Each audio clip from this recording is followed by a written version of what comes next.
the Ask Historians podcast. Hello, and welcome to the Ask Historians podcast.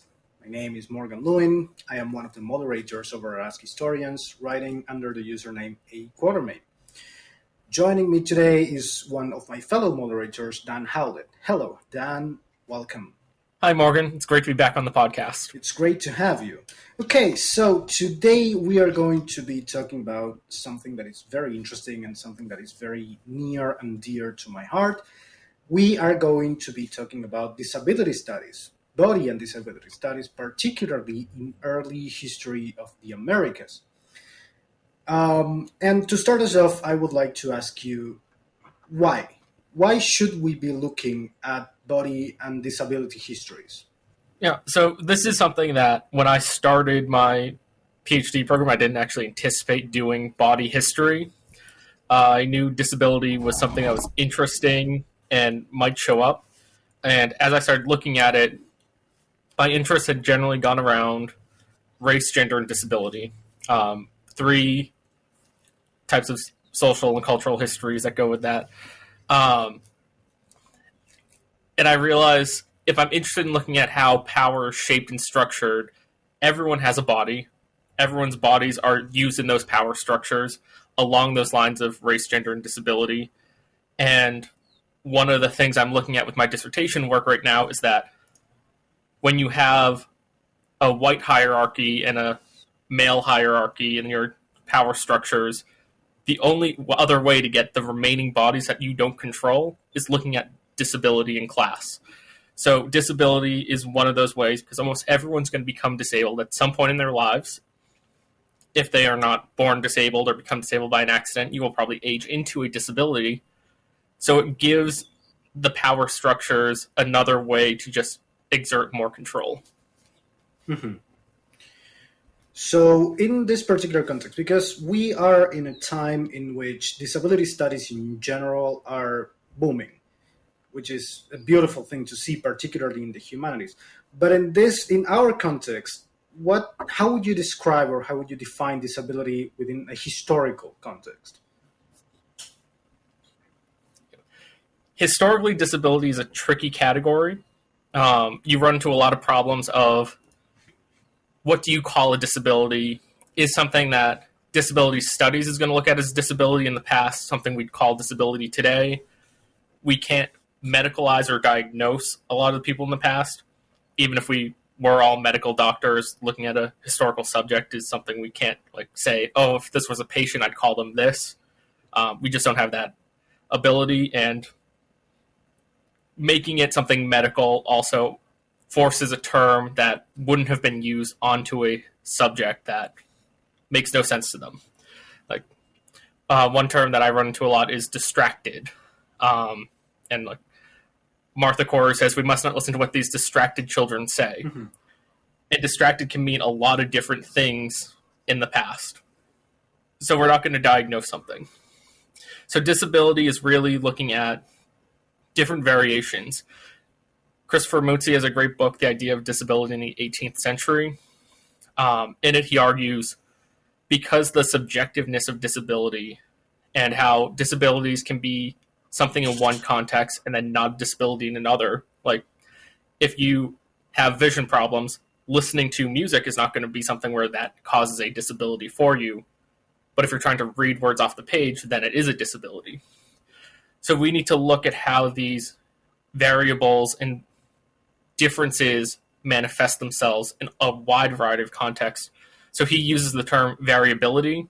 So all these variables of human bodies, as they deviate from norms in specific contexts, become some type of disability.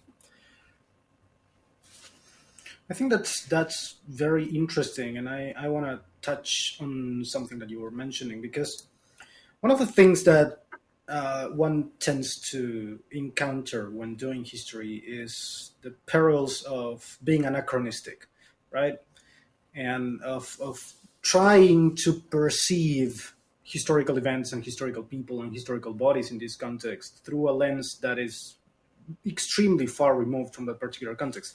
So how does intersectionality, when it comes to maybe applying different methodologies from other humanities or just trying to look at this particular historical event or particular historical person or body?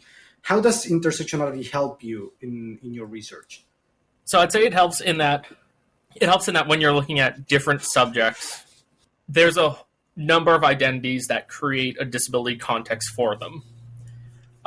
Something that causes disability to an African or African American person during enslavement is not going to be the same as a disability towards a white elite enslaver, because there's different requirements of what labor they're expected to perform, different ideas of what their appearance in public should be.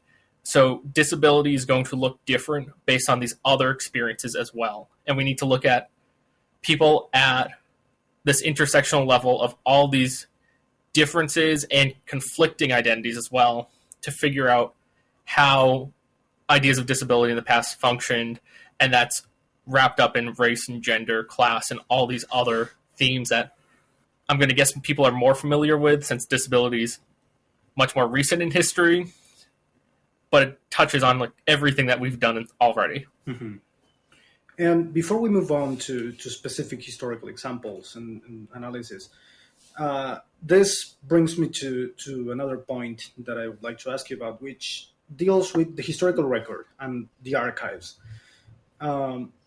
Because disability is such a relatively new topic, and because of how the history, particularly of our continent, of the Americas, has been shaped by race, by gender, by economic privilege, how much do these things affect the way in which you are able to access records of disability within the things you're researching? This is tricky because since most disability terms that we're familiar with are modern terms, and most records that would deal with anything looking like disability as we're familiar with is from the 20th century with disability rights movements, and more modern histories. Chronologies like early America don't have the same collections or categorizations that we can look up as easily. And that's partly because disability was not a term that they would have used or identified with. But also, when you're thinking about disability, there's a lot of different things that can be a disability. So it's really hard to say, here's this collection on this group of people, when that group of people would not have paired themselves together in any way. Mm-hmm. Since disability can happen by birth, by age, or by accident, you have so many different experiences, and these are often conflicting experiences as well. So even looking at the disabled population of early New England, well, they didn't consider themselves a population together. So you have to think about, what are these records showing as bodily differences, and how is that going to expand an idea that is not coherent? Mm-hmm. So looking at things like sermons, at court records, you can find notations where they comment on something like this. There's a moment in the 1741 conspiracy trials where Judge Horace Mandan is furious about a white man conspiring with the enslaved population to destroy the colony of New York. And he's just shocked that it's John Huston who would be able to do this, because he refers to him as an illiterate cobbler. And like, literacy is its own category of analysis that we've looked at, but we have not looked at how illiteracy and the ideas of neurodiversity, intellect, all go together to think about what are the expectations they have for white people in this time. What is that history going to look like? Because it's this one-off comment. Mm-hmm. But if you find enough of those one-off comments about literacy and the capabilities of white people in certain classes being able to read or not, you do have this disability narrative that can be formed. Except it's these one-off things. It's very hard to actually find large numbers of it. Mm-hmm. You could also look at sermons where, like, there's so many comments in sermons that you have to hear the word of God. And they're not actually talking about deaf people or people who are hard of hearing or have hearing loss. They just say you need to hear the word. Well, that means something if you can't hear it.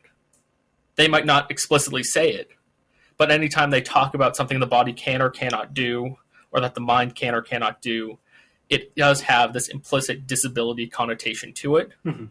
We just have to read against the grain and find those moments. I think that's very interesting because I might be reaching with the comparison I'm about to make, but many people who are familiar with the history of the early conquest period of the Americas will probably be familiar with a term that is el requerimiento, the requirement, which to those who may not be entirely familiar, it was essentially a speech that conquerors were commanded to give to native populations by the Spanish crown, in which they essentially provided, in air quotes, the natives with the possibility to either willingly submit to conquest or to be forcefully conquered. And I think it's particularly interesting during the very early stages of the conquest, in which translation was still not a part of the process of conquering, in which the Spanish had essentially found a way to legitimize their conquering efforts by providing native populations with a choice that was given in a language that was not their own, a language that they couldn't understand. And that was used very early on as a justification to produce this concept that the Spanish conquistadors had for centuries, that they were superior to the natives because the natives were not just illiterate, but they were incapable of understanding what they were saying. They were incapable of understanding a good Christian language, and therefore were inferior human beings. So I think it's a very interesting it's a very interesting thing to consider, this entire context around literacy or the lack thereof. And in that particular vein, just jumping into the specifics of what we are going to be talking about, what does an early history of the Americas look like when it comes to body and disabilities? What are we talking about when we are referring to this in particular? Yeah, so when we're referring to, well, one, I'll start with what is early America, which is something that has become almost everything is part of early America. So as an early Americanist, my focus is on like the English Atlantic world in North America. But you do have people who work in South America and African history who come together under this huge umbrella, because this is a complex and global world where enslavement and settler colonialism is just two of these large processes that are playing out on a massive scale. And when looking at disability within that context, you have comparisons of how different bodies are being treated. So when looking at early America, and you have this history of colonialism, Joyce Chaplin has this great book, Subject Matter, Technology, the Body, and Science on the Anglo-American Frontier, 1500 to 1676. And in that book, she talks about how the science and the technology that Europeans are bringing helped convince them that their bodies were superior, and it justifies colonialism. And that's something that we've often read as a racialized history. But that also has an implicit disability connotation to it as well, especially where Europeans are also playing this game of assigning disabilities and creating a hierarchy of bodies amongst themselves. You have a lot of great work, especially recent work coming out, talking about disability in a lot of different contexts, and it's changing how we think about a lot of familiar moments. So something a lot of people might be familiar with is John Winthrop's City on a Hill speech. And that's basically 1630. Winthrop comes over to Boston. He says, we're going to create this shining city on a hill. It's going to be this glorious Puritan kingdom. And the way he talks about it is that there's going to be this body of Puritans that are all good and devoted to God. Well, the problem is Puritans have a lot of requirements to be a good Puritan.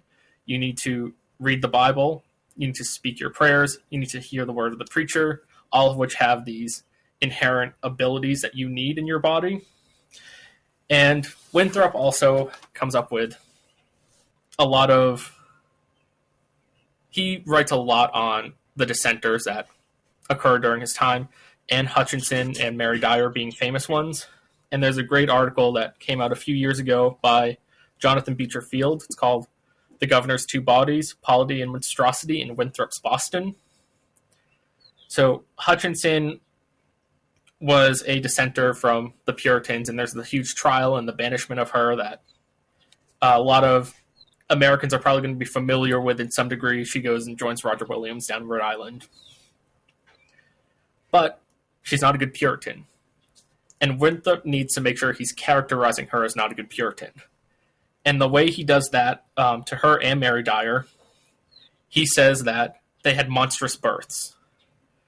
So the description is actually something kind of wild because it's probably very exaggerated. He says that the child was stillborn, but also it had a face but no head, and the ears stood upon the shoulders and were like an eight's.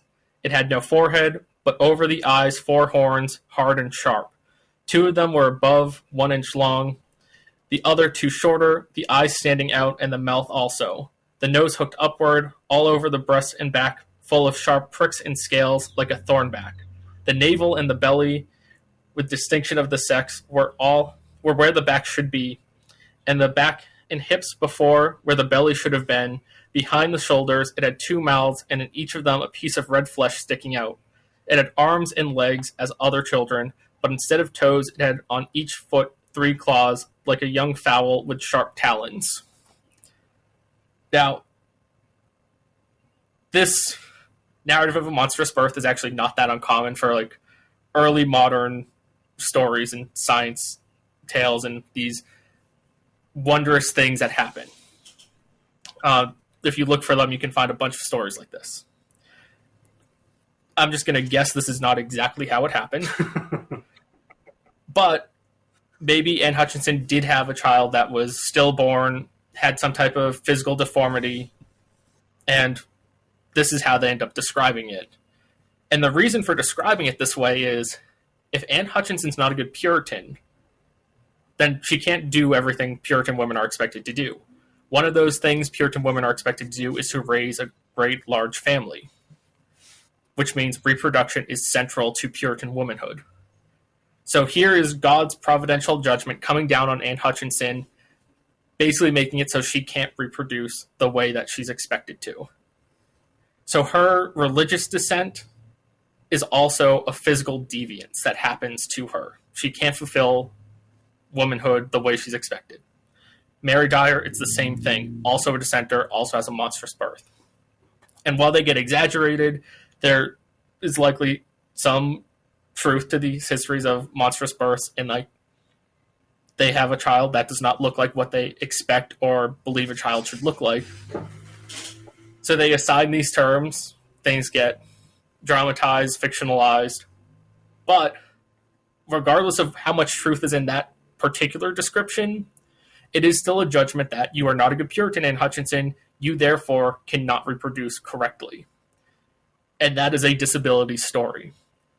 Because we probably still have cases where if a woman cannot have a child or cannot have a healthy, able-bodied child, there's going to be a lot of judgment on her and like expectations about who she is as a woman. And this happens in early America. But that's not the story of Anne Hutchinson we learned in school. Like I went to a school in New England, learned the standard story of Anne Hutchinson, like being a dissenter, getting kicked out. This never came up. But this is such a different way to think about that perceived judgment against her to banish her from the colony, and also the exaggerations that are within there show just how much Winthrop and his contemporaries saw her as a threat. So you have all these narratives of a person's physical body changing and shaping the way they get portrayed. I think that, well, first of all, I probably think that we should start producing this podcast in a manner that allows people to see our faces, because people should have seen my face when you were reading that description, which is sadly not, as you were saying, it's not the first time I've seen or read a similar description of either a deformity at birth or in general of disability, of physical disabilities, especially highly visible disabilities. But I think that it's also very interesting to see how much these concepts intertwine themselves with the construction of gender roles and gender performativity, of motherhood and probably parenthood as well, and just generally the construction of how these early societies were devised, how these early societies were supposed to be, how they were supposed to work. Because sometimes when we look at the early formation of the societies of this particular continent, we sometimes tend to forget just how powerful the influence of religion was, of Christianity was, not just Puritanism or Protestantism, but also Catholicism, particularly in the case of the Spanish and Portuguese colonies in Central and South America, in which these tendencies to associate certain disabilities or physical deformities at birth had a lot to do with being either capable or incapable of living a properly Christian existence. Here in Argentina, for example, there is, and there has been for a very, very long time, that we have a concept that is called el lobizón, which, if I had to make a parallel to North American lore, it would probably be close to a werewolf.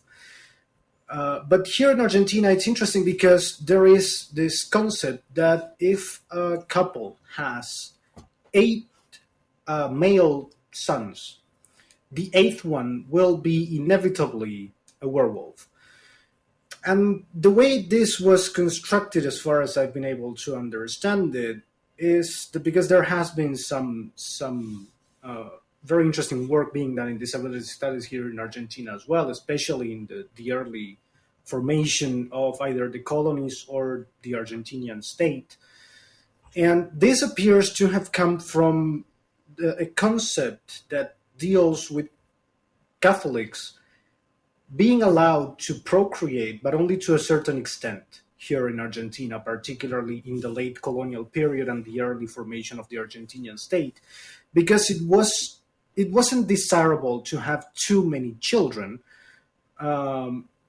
because again, there comes a point that the idea and the concept was there comes a point in which procreating and the sins of the flesh are impossible to separate from each other, because if you have too many children, it means you are having too much sex. And at some point, essentially what they're saying and the way in which this particular myth was formed, which is, it's no longer prevalent, but it was very prevalent, particularly in the countryside, in the northern regions of Argentina, all the way until the 60s and 70s.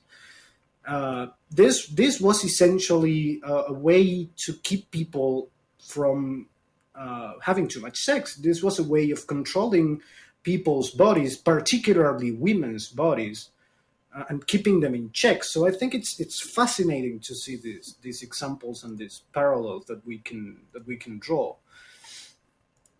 And since we are in the topic of disability and body histories, I know that one of your main areas of expertise deals with the Salem Witch Trials, which have been, that they are an entire case in and of themselves when it comes to looking at body and gender and disability. So I'm just going to give you free rein to tell us about how these disability studies and disability history in general change the way we look at the Salem Witch Trials. All right. Well, I hope everyone listening to this podcast is ready to just go on for who knows how long. Morgan, you'll have to make sure I stop talking at some point. Disability during the Salem Witch Trials is actually fairly key to understanding a lot of it, at least in my opinion. In a couple of years, see my dissertation chapter that will include this. Just starting off with the Puritan culture, I mean, I talked about Winthrop and Anne Hutchinson. That's about 60 years before the witch trials. And that culture doesn't really go away. There are changes to Puritan theology over time and over the generations of ministers that come. The core premise of God's providential judgment on you for your true Puritanness is still a thing by 1692. That doesn't change too much. The language around how they ascribe it and how ministers assert this concept does start to change. So Cotton Mather is one of the big ministers of the time, and he has this notion that if you are a good, faithful Puritan, your physical condition can be healed.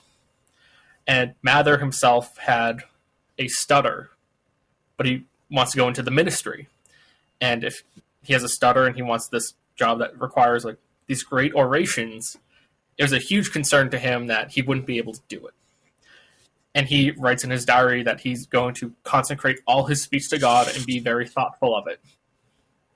And suddenly this is what cures his stutter. He's able to be a minister, and it's not really an issue for him, which does have the notions of like one that disability can be cured by your faith, which the Puritans were huge on. So if Anne Hutchinson were a good Puritan, she'd be able to have able-bodied children all her life.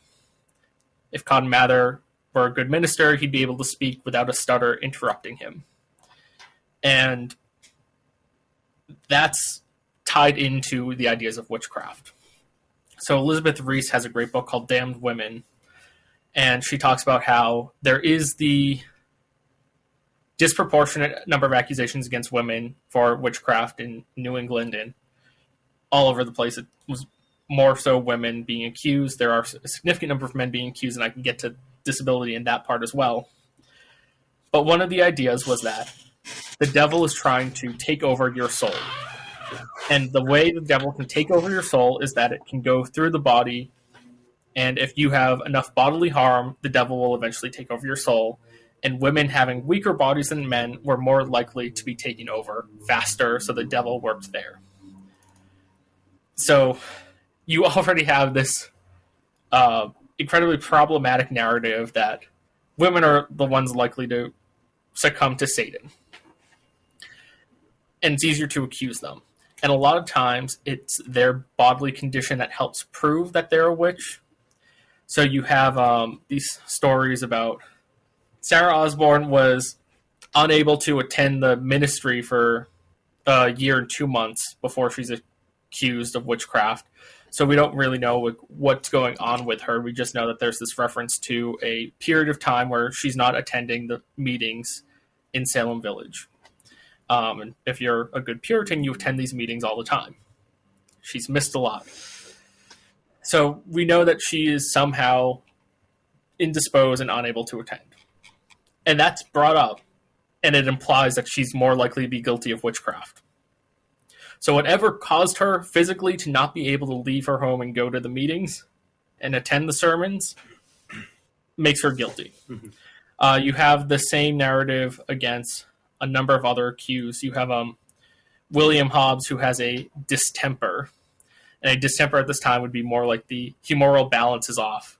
So he's just ill. And like there is the problems of conflating sickness and disability, but that's why the idea of variability comes in, that when bodies are in these variable states, which can change and you can go in and out of disability, like this distemper kind of fits in and gives us an idea of like what other disabilities would imply or mean to these Puritans.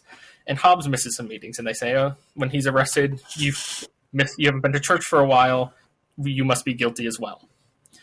So just being able to physically attend the sermons by the minister is already saying maybe you're guilty or not.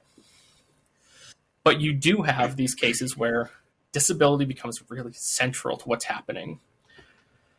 So we all know Rebecca Nurse. Probably not, actually. If you're in Salem, Massachusetts, you know Rebecca Nurse, but her case is one of the more famous ones. She was a 70-ish-year-old woman who was known throughout her community for being a very devout Puritan woman. She was one of the shining examples, and it's a little bit of a surprise that she gets accused. And in a lot of the narratives that talk about the witch trials, it starts off with the likely suspects get accused. That's Sarah Good, a beggar, Sarah Osborne, who we already talked about, Tituba, an enslaved woman. They get accused first. They're the easy suspects. Once you accuse the easy suspects, then you can go after some who are a little higher up the social hierarchy. And that gets you to Martha Corey. And Martha Corey is a church member, but she's a questionable church member. People weren't sure if she should be part of the church or not. And this is a time where you have to be voted into the church. So you have the church members and the general congregation. So being a church member was a pretty high status. It was a big deal. But if you can accuse one church member of witchcraft, you can accuse any. So you can accuse Rebecca Nurse. And it is a shock. People are surprised, and there's petitions saying Rebecca Nurse is not a witch going around. And she's one of the few and first ones who actually get this defense for her. And in this first defense, her neighbors say she's been sick and ill for a couple weeks and was very surprised to hear about the accusation. And when talking about her sickness, and we don't really know what it was, we just know she at one point references that she was sick to her stomach. But in talking about that, she says she felt closer to God for it, because there was this school of thought that if you were ill or in some other condition, like disability, you were closer to God, and it was a reminder of what God has given you. And if you pray, you'll be healed, and it gives you time to reflect and talk about your religious status. But the judges and the ministers don't have to take that deal. So Rebecca Nurse already is defending herself from this notion of, yes, my bodily condition is something right now, but it means I'm a good Puritan. Whereas others are taking the opposite stand. There's one document where it's referenced that there's been an odd discourse about her physical condition. Judge Nathaniel Hawthorne actually says, "How came you ill? For there's an odd discourse about it." And we don't know what that odd discourse is. We just know people are gossiping about her. But for them to actually be talking about it means something's going on. And then when we get really into the big moment of her trial, which is a few months after the accusation, hundreds of people have said she's not a witch. So many neighbors have come up to testify on her behalf. She's also testified against. There's two women, Deliverance and Abigail Hobbs, mother-daughter, who say that Rebecca Nurse is a witch just like us. These are two confessors who say, we're witches and so is she. And a lot of people testify on both sides. And her trial is the first and only one in the first half of the Salem Witch Trials where someone is found not guilty. The only one where spectral evidence, the evidence that these young girls making accusations can see your specter going out and doing witchcraft, she's the only one where that's allowed witness testimony. She's found not guilty. The only one. And this is pretty early on. This is in June of 1692 when a lot of this evidence is collected.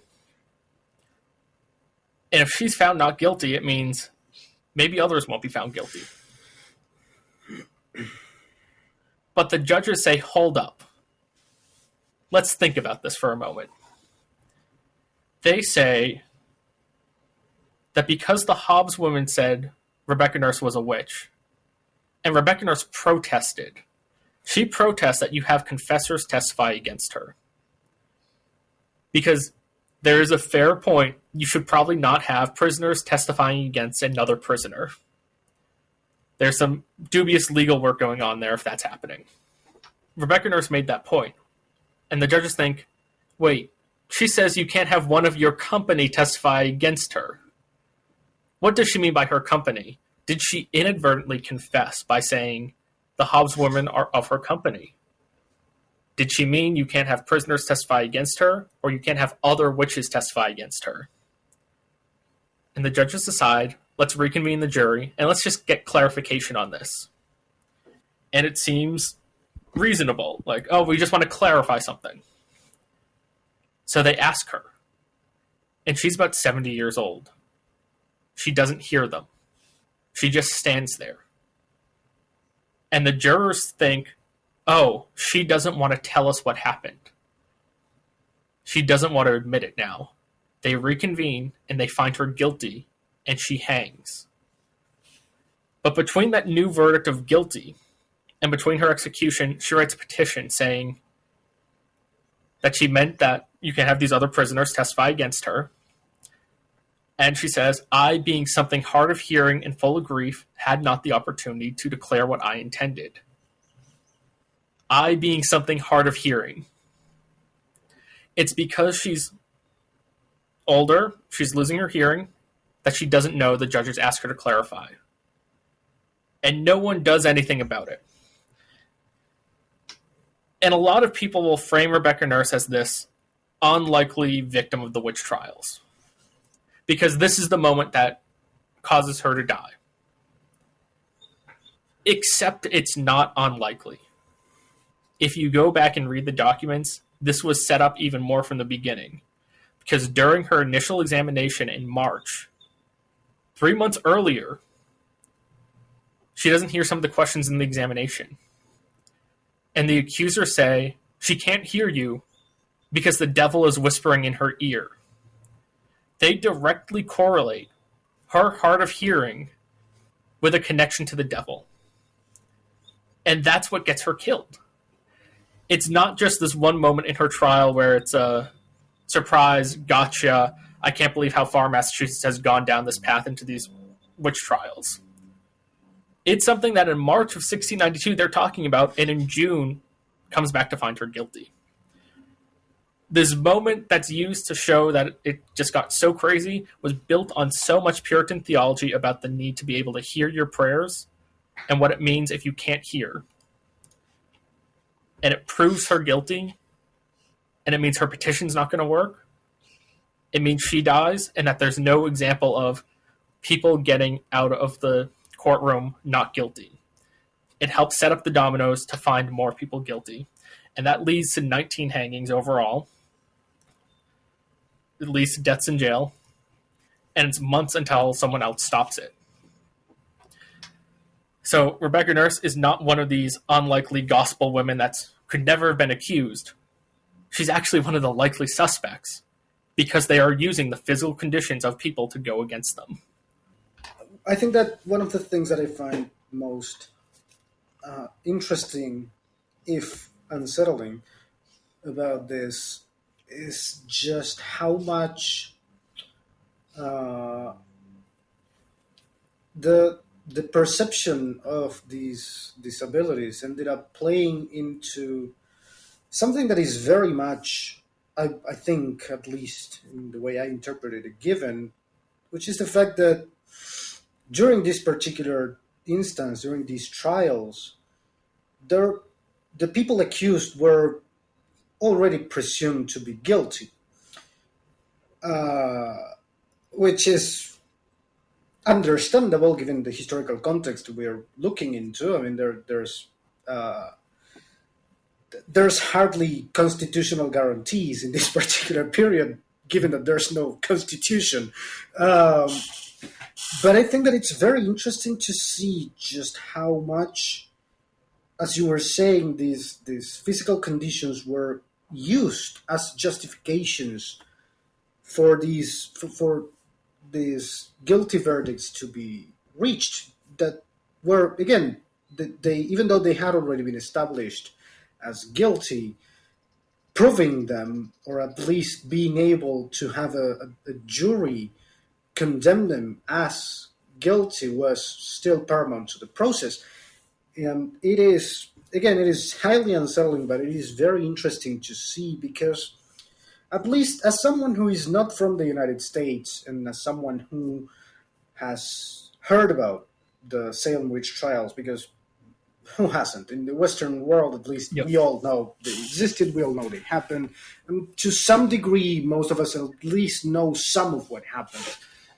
But so as someone who hasn't necessarily been educated, particularly in my teenage years or even in my higher education years, in the history of the United States, looking at an instance in which physical conditions and body disabilities were turned into not just a justification for a guilty verdict, but also a justification for not producing a not guilty verdict, which would have hindered the process of declaring these people guilty and executing them.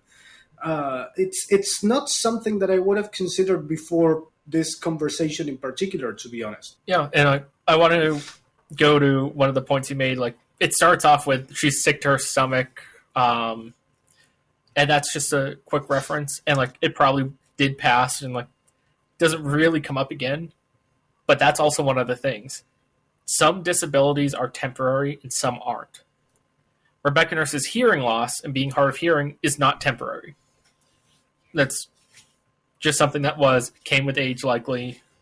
Like, that means it's much easier to go after her because you have this particular thing that is ascribed to her and is part of her.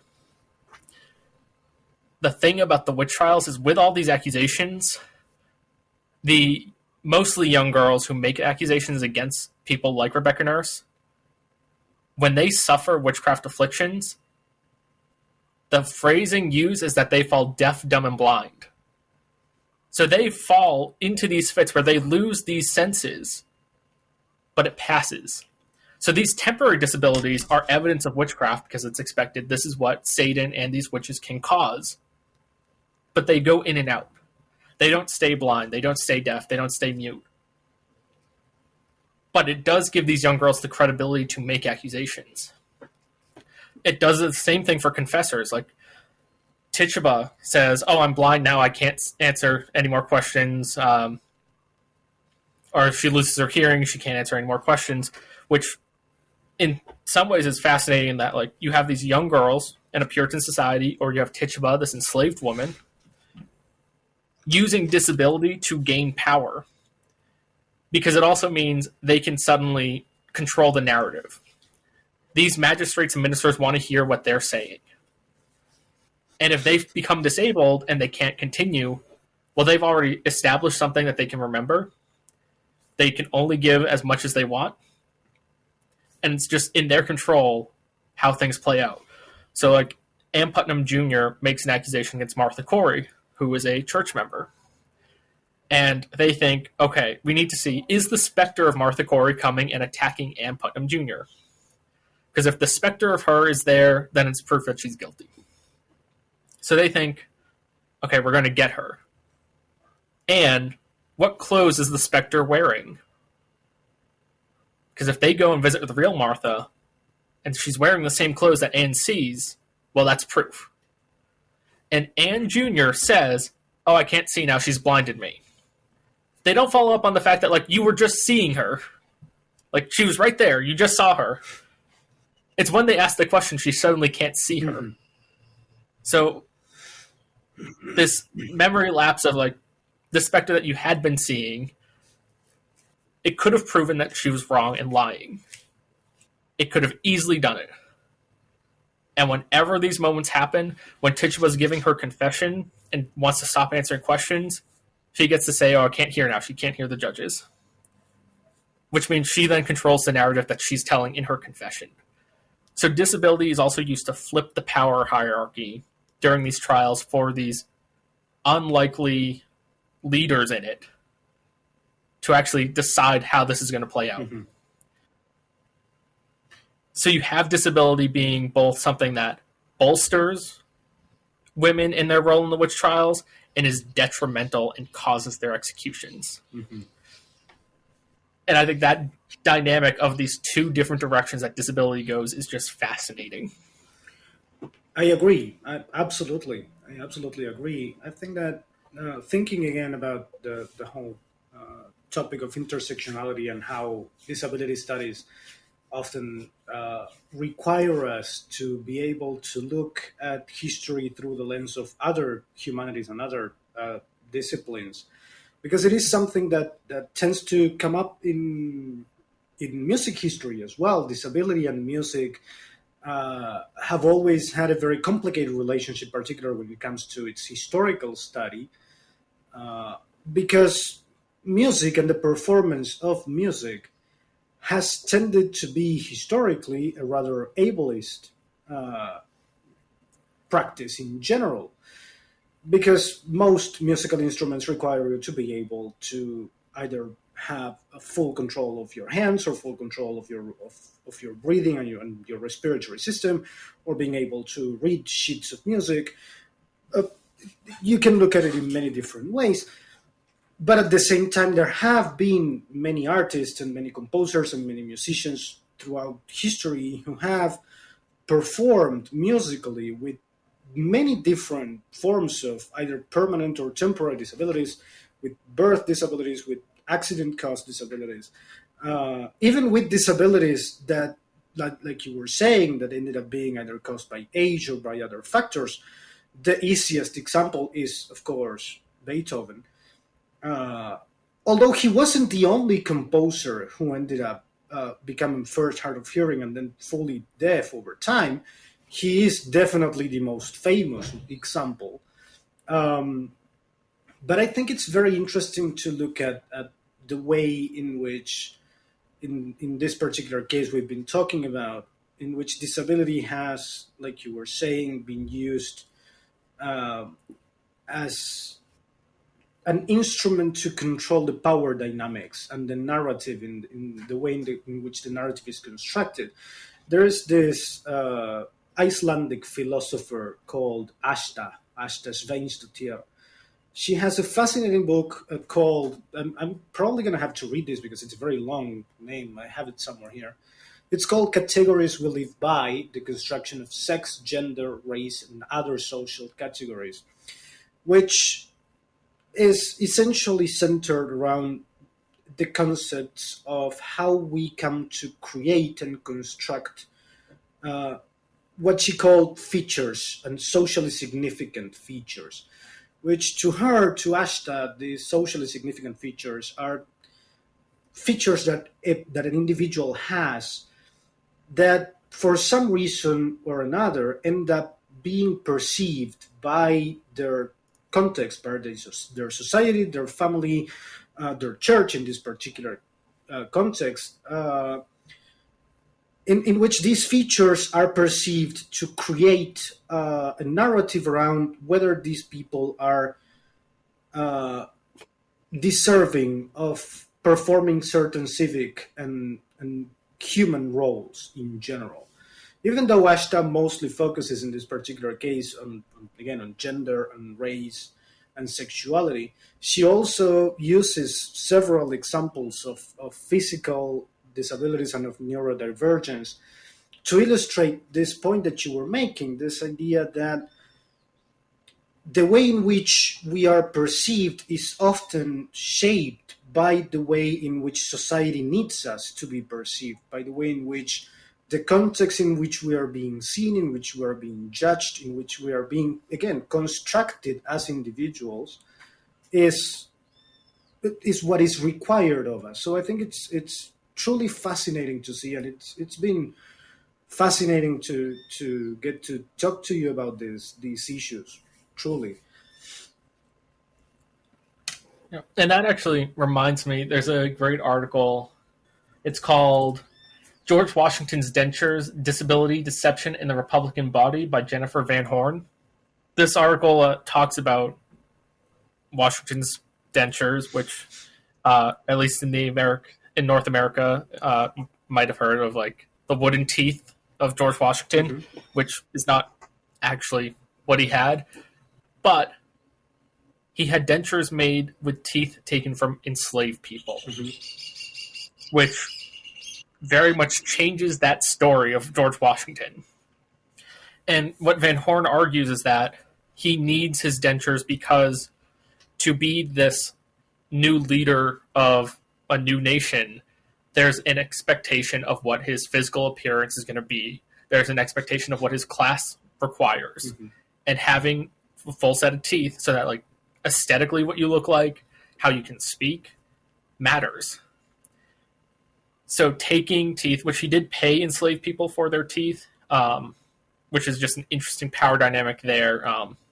Because then there's the question of, could you really deny your enslaver your teeth, even if they're paying you?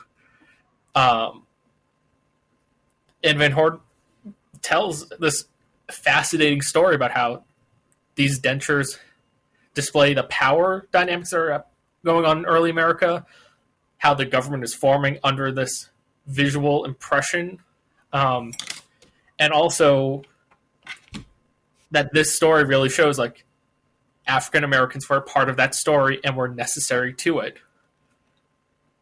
It is just a really great article that, like, does change your perspective if you're an early American historian thinking about these famous myths and legends that we know. Disability is so key to so many of these stories. The familiar histories, the mythologized histories, like, all of these things have disability somewhere in them because there are expectations of what a person can or cannot do. And if we change our perspective a little bit, we can see disabled people were always a part of the story. Well, thank you so much for joining me today, Dan. It truly has been a very interesting and fascinating experience. So thank you. Thank you again very much for being here with us and for chatting with me about these issues that, again, I truly believe that are very, very important for us to be able to keep in mind every single one of these examples, regardless of whether you are from the United States, from North America, or from the rest of the continent. Even if you are from Europe, I think that these instances in which we look at colonization of the Americas, the way in which these societies were constructed, I think that it is very important that we keep in mind the fundamental role that body and disability played in the construction of our history. So thank you. Thanks for having me back on, Morgan. It's great talking to you. This has been fun. And thank you to everyone for joining us. Catch us next time on our next episode. You've been listening to the Ask Historians podcast. Please support us at patreon.com/askhistorians. Find more history like this by following us on Twitter and Facebook, and by visiting us at askhistorians.reddit.com and ask hundreds of historians and enthusiasts anything you want to know about history.